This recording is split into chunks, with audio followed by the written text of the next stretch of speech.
My father spent my entire life calling me a loser, humiliating me, and destroying my self-esteem. I didn't invite him to my wedding and gradually built a life in which he completely lost his power over me. My revenge isn't screaming and fighting. It's a happy family, success, and control over my destiny, which he can never destroy. Hi, this is Arena of Revenge. Here you'll find exciting stories with gripping plots and vengeance. Follow us. When I was a child, my father rarely found a reason to be proud of me. He was always the most important person in our family, and his word was law. We lived in a small town in Ohio, in an ordinary house with a white picket fence. My mother worked at the library, and my father worked in construction, but at home he was a true dictator. If I brought home a B from school, he would say it was pathetic and that real men always achieve their best. If I tried to tell him about my hobbies, like music or drawing, he would laugh and repeat that those were for weaklings. I don't remember a single moment when he said he was proud of me. I grew up with the constant feeling that I wasn't who he wanted me to be. When it came time to choose a college, I decided to go to university and study journalism. My father reacted as I expected. He declared that journalists were slackers, that normal men went to work with their hands or joined the army, and that only losers could sit at a computer and write articles. That was the first time I seriously considered cutting off all contact with him, but my mother persuaded me not to take any drastic steps. She always stood between us, trying to smooth things over, but in the end, she suffered. I did well at university and even received a scholarship. But every time I called home, my father would find something to say to jab me. If I told him about a piece I'd published in the student newspaper, he'd say it was nonsense. If I mentioned my plans to work for the local publication, he'd scoff. At some point, I stopped sharing news with him. I realized that any of my achievements were worthless in his eyes. After graduating, I moved to another city, Chicago. There, I got a job at a small newspaper. The work was difficult, but I enjoyed it. I felt like I was finally on my own path. Soon, I met a girl named Emily. She was completely different, unlike anyone I'd met before. She worked in marketing and was always full of ideas and energy. We met at an event, and from that day on, we began seeing each other more and more often. A year later, we decided to move in together, and 2 years later, I proposed. During this time, my father remained a formal presence in my life. We rarely spoke on the phone, and our conversations always ended in conflict. He constantly tried to convince me that I was a loser, that my work was worthless, that I was wasting my time. Even when I told him I'd been promoted to editor, he replied that that still didn't make me a real man. He said that real men build houses and provide for their families, while in his opinion, I was just wasting my time. At some point, I realized I didn't want him at my wedding. Emily, of course, asked if I'd invite my parents. I told her my mother would be there, but my father wouldn't. She was surprised, but I explained everything to her. I didn't want the man who'd spent my whole life telling me I was a nobody to be there on the most important day of my life. I knew this decision could cause a scandal in the family, but it was a matter of principle for me. I was no longer going to let him ruin my moments of happiness. The wedding was small. We invited only close friends and relatives. My mother came alone. She looked a little sad, but I could see that she supported me. She knew how many years I had endured humiliation and understood that my choice was not accidental. During the ceremony, I caught myself thinking that for the first time in a long time, I felt calm. I didn't have to worry about my father standing up and criticizing me. I didn't need to hear his constant caustic comments. But just a week after the wedding, the calls started. First, my uncle called. He said that my father was furious, that he considered my actions a betrayal. Then my aunt called, then my father's sister. They all repeated the same thing. How could I not invite my own father to the wedding? I didn't respond to these reproaches. I understood that none of them knew what I had been going through all these years. To them, he was just an ordinary man with a rude personality, but to me, he was the man who had been destroying my self-esteem since childhood. A month later, he called me himself. It was the first conversation in a long time. He didn't ask how the wedding went or congratulate me.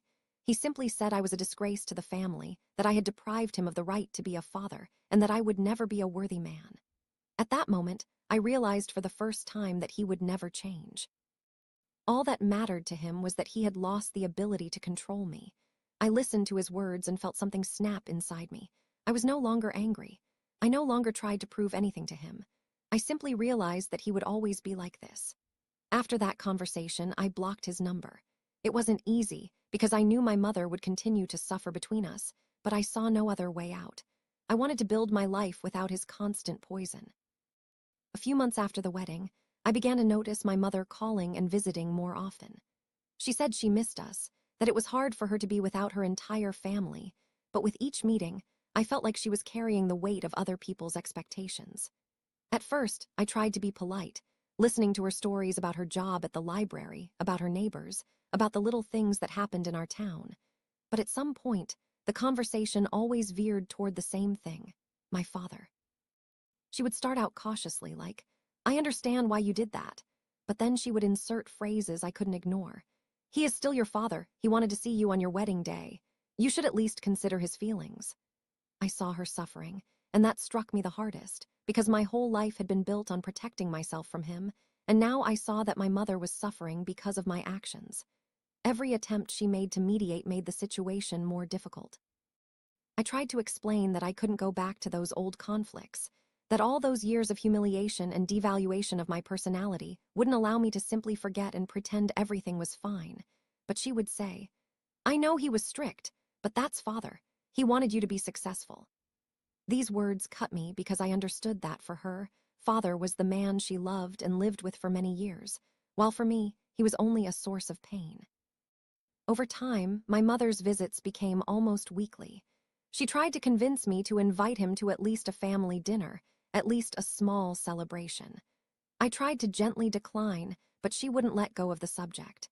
Sometimes I noticed guilt reflected in her eyes, as if she herself was afraid of a break between us, as if she thought I was behaving inappropriately with father. I understood that it was hard for her, and every time she left, I was left with a feeling of guilt, even though I knew I was doing the right thing for myself. A few months later, at Christmas, Mom decided it was time for the whole family to get together and suggested spending the holiday with Dad. She said it would just be dinner, and that I could leave early if I felt uncomfortable. I tried to refuse, saying that Emily and I could celebrate alone, but Mom insisted. I agreed on the condition that Dad wouldn't sit next to me. On the day of the dinner, I arrived at my parents' house with Emily. When we entered the house, I immediately felt the familiar tension. Dad was sitting at the table, his face wearing his usual stern expression, and a flicker of surprise in his eyes as if he hadn't expected me to show up. He said hello, nodded briefly, and then ignored me. I sat at the table next to Mom and Emily. At first, we tried to talk about neutral things, the weather, the neighbors, but after a few minutes, Dad began to insert his caustic remarks, softly but precisely. He'd ask about my work, but instead of the usual, "How are you?" he'd add, "Do you really think this is a decent job?" Or, "Are you sure journalism is a real profession for a man?" I'd listen, smile, sometimes respond dryly, sometimes remain silent. Inside, I felt the familiar irritation, but now it was accompanied by a strange sense of satisfaction. I was no longer letting him control my day, my holiday. My mother tried to smooth things over, asking me not to argue, but I could tell she was struggling. She understood that my father's words were hurting me, and I was trying to hold on. At one point, Emily quietly took my hand, and I felt like I wasn't alone. It was the support that helped me endure the atmosphere my father himself had created. After dinner, my father suddenly stood up and said he had to go, that he sees his presence here is pointless. I could tell it was an attempt to leave with pride, but in reality, he understood he couldn't influence me the way he once had. We said goodbye. His departure left behind a mixture of relief and tension. My mother was upset, saying he didn't appreciate the effort. I tried to calm her down, but she cried quietly in her room. That evening, for the first time, I considered how my choice to protect myself from my father was also hurting my mother. It was a difficult contradiction.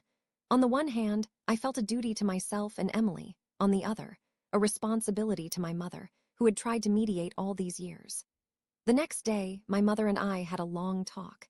She admitted that she had always feared conflict between me and my father, but now she sees that I've grown up and that I can stand up for myself, but it was hard for her because she loves us both. I explained that I wasn't planning on inviting my father anytime soon, that I needed to give him and myself time, and that she, too, needed to take care of her own feelings and not just try to force us together. Gradually, we found a compromise. My mother could see my father separately, I would remain on my own, and our visits became more emotionally secure. I realized that relationships with parents can be complicated even in adulthood, and that sometimes protecting yourself requires painful decisions. This experience taught me the importance of maintaining personal boundaries, even if it upsets loved ones, and that love for my mother and self-esteem can coexist if you set honest boundaries. Time passed, and with each passing month, I felt myself growing calmer. My mother gradually let go of the situation. My father remained the same, but his absence from my holidays no longer caused me fear. I began to see that life can be built around people who support and value you, and that the past, no matter how difficult, doesn't have to define every day. Every phone call, every meeting with my mother was now about life, not about who was right and who was wrong. And although the weight of the memories sometimes made itself felt, I felt I could cope. I could build my own holidays, my own joys, and my own family without letting other people's poison ruin my moments of happiness. Several years had passed since Emily and I got married, and our life gradually settled down. We bought a small house in the Chicago suburbs and developed the habit of spending evenings with friends and family. But our greatest happiness for me was our children, first a daughter, then a son. Their birth changed everything. Before, conflicts with my father seemed like the main source of stress, but now I began to see everything differently. Every word he said, every caustic phrase he said to me as a child, now reflected in my thoughts about the kind of parent I wanted to be. I didn't want my children to grow up with the feelings of inadequacy I'd felt as a child, but I also understood that they had a right to know their family tree, though they didn't have to meet the man who had caused me so much pain. Emily had a different perspective. She believed that children should know all their relatives, even if it was difficult. She said they should choose how to build relationships as adults, and that hiding the truth was creating an illusion that could later be shattered. We argued at length, discussing scenarios. I tried to explain that I didn't want to subject them to the emotional pressure I'd experienced with my father, that I didn't want their first memories of family to be one of criticism and devaluation. Emily tried to reassure me, saying she understood, but insisted that complete estrangement might not be the best option. We decided to proceed cautiously, not introducing the children to their father yet, but still telling them about the family, their relatives, and their history, so they would understand they had a grandfather, even if they had limited contact. But even this decision proved difficult. When my daughter started school and started telling her friends about her family, I had to choose my words carefully to avoid implying that we had issues with our parents. I saw how hard it was for her to hear about friends visiting their grandparents for the weekend, and I felt a pang of guilt, even though I knew I couldn't risk my children's mental health. After a while, my mother began to bring up my father again. She said the children were growing up, that maybe they should meet him at least once to understand that he was just one person, not the whole family story. Every time she brought up the subject, something old and painful inside me clenched. I recalled years of humiliation, words about my worthlessness, about how I would never become a real man. I couldn't imagine my children encountering that face so early, for it to leave such a mark. But on the other hand, I saw the eyes of Emily and my mother, their desire for the family to be whole. It made me question my decisions and feel anxious.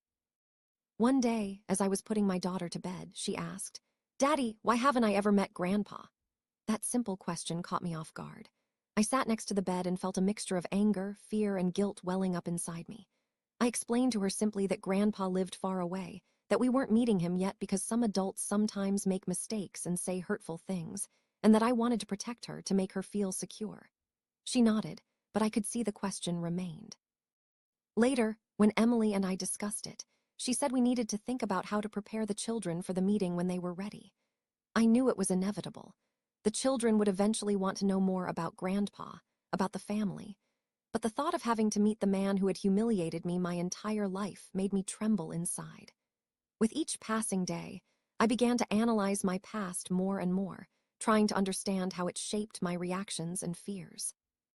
I noticed that in moments of fatigue or stress, I could become more irritated with my children than usual, and I immediately realized that these were echoes of old wounds. I began writing down my thoughts, recording my emotions, to better understand what was happening. Sometimes I talked with my mother and Emily about childhood fears, and how to properly explain family relationships, but every conversation was tense.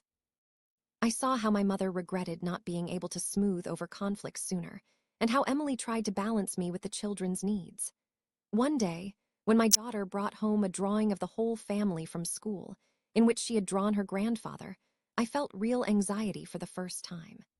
I realized that the question of meeting with their father would soon be inevitable, and I needed to decide what to do. I began to think through scenarios: how to explain the past to the children without trauma, how to set boundaries so that their father could not influence their self-esteem, how to keep Emily and my mother calm. Every day, these thoughts took up more and more space in my head. I realized that the past cannot be rewritten, but I can shape the future so that my children do not repeat the same mistakes. A sense of responsibility grew within me, not fear, but responsibility, for their emotional well-being, for the balance in the family, for ensuring that love and support were the main foundation.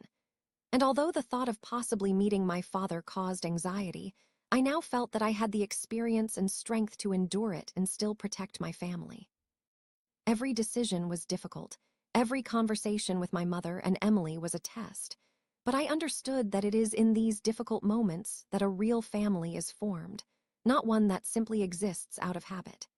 I realized that the past would always be a part of me, but it would no longer dictate my life and the destinies of my children.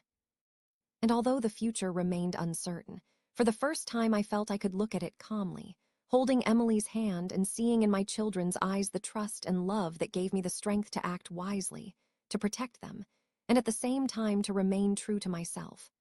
A few more years passed. Our children grew up. Emily and I built careers that brought both stability and satisfaction.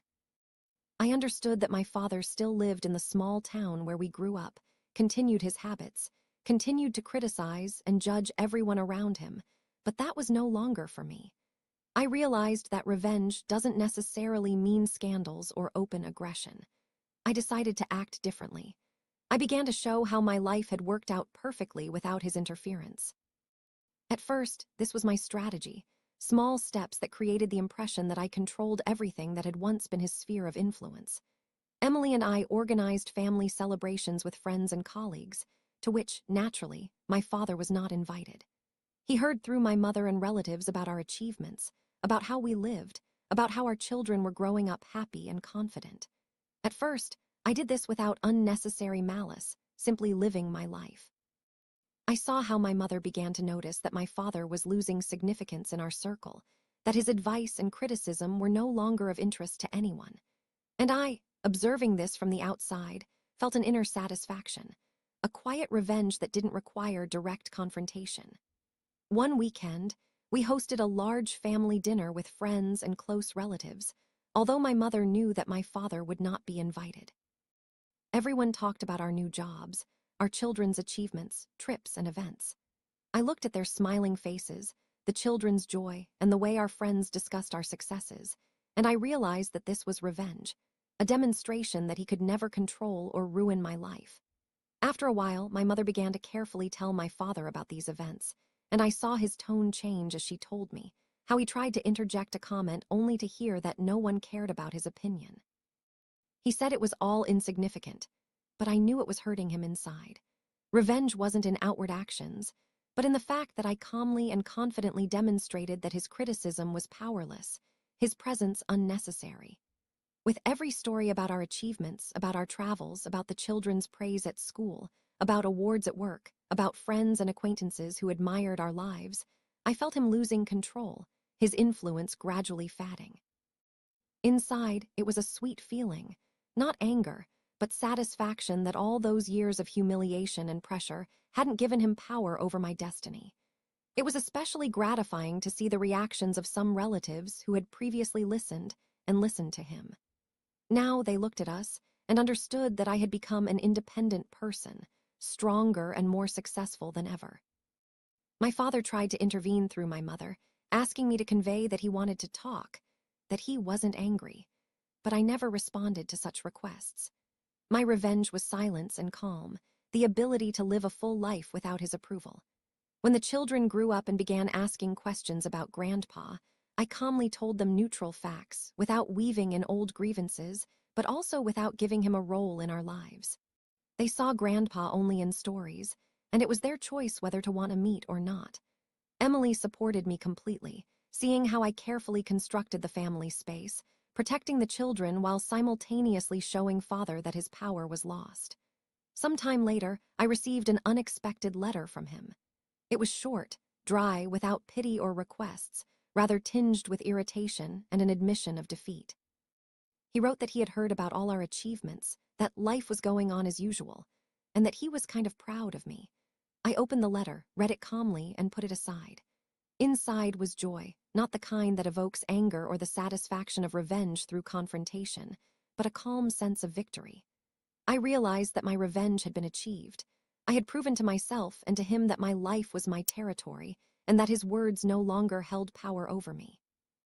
I got a promotion at work, and the kids were doing well in school and sports. Emily and I organized a trip to the seaside, which the parents weren't invited to. Everyone was happy, laughing, enjoying every day.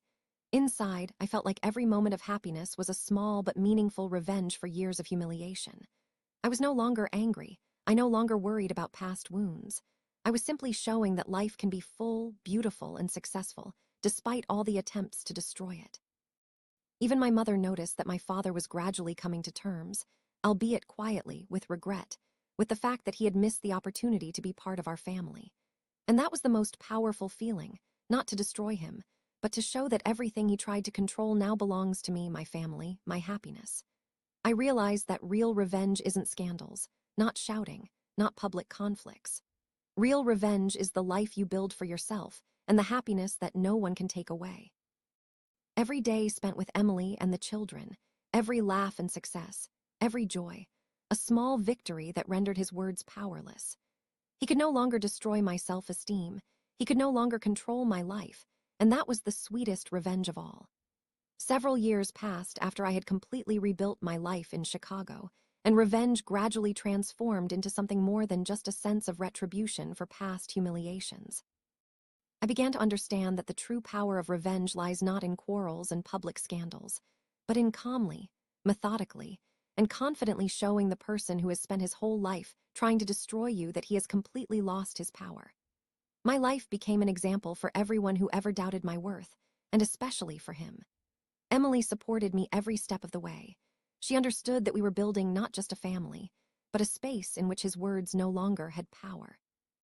Our children grew up confident and happy, knowing that their mom and dad would always protect and support them. Each of their successes felt like a small but significant victory for me, confirming that I had succeeded in creating what he had spent his entire life trying to destroy. Summer arrived, and I decided to organize a small family gathering, a celebratory dinner with close friends and relatives I respected and loved. Naturally, my father wasn't invited. I'd made sure in advance that no one would accidentally tell him about the event, and I felt an inner certainty. Now he had no influence whatsoever on how we lived. That evening, Emily and I set the table, the children helped set the dishes, and I caught myself thinking that I'd never felt such inner harmony before. We laughed, discussed the children's school, trips, new vacation plans. And then I realized that true revenge lies not only in showing him our happiness, but in doing it calmly, without anger, without the desire to humiliate him with words. Life speaks for itself. A few days after dinner, my mother, who had always been the link between me and my father, called me. She said my father had heard about our event and how happy we were, and that he felt he had lost control, that he was upset to realize his opinion no longer had any influence. I listened calmly, with a slight smile, realizing that this was the culmination of revenge.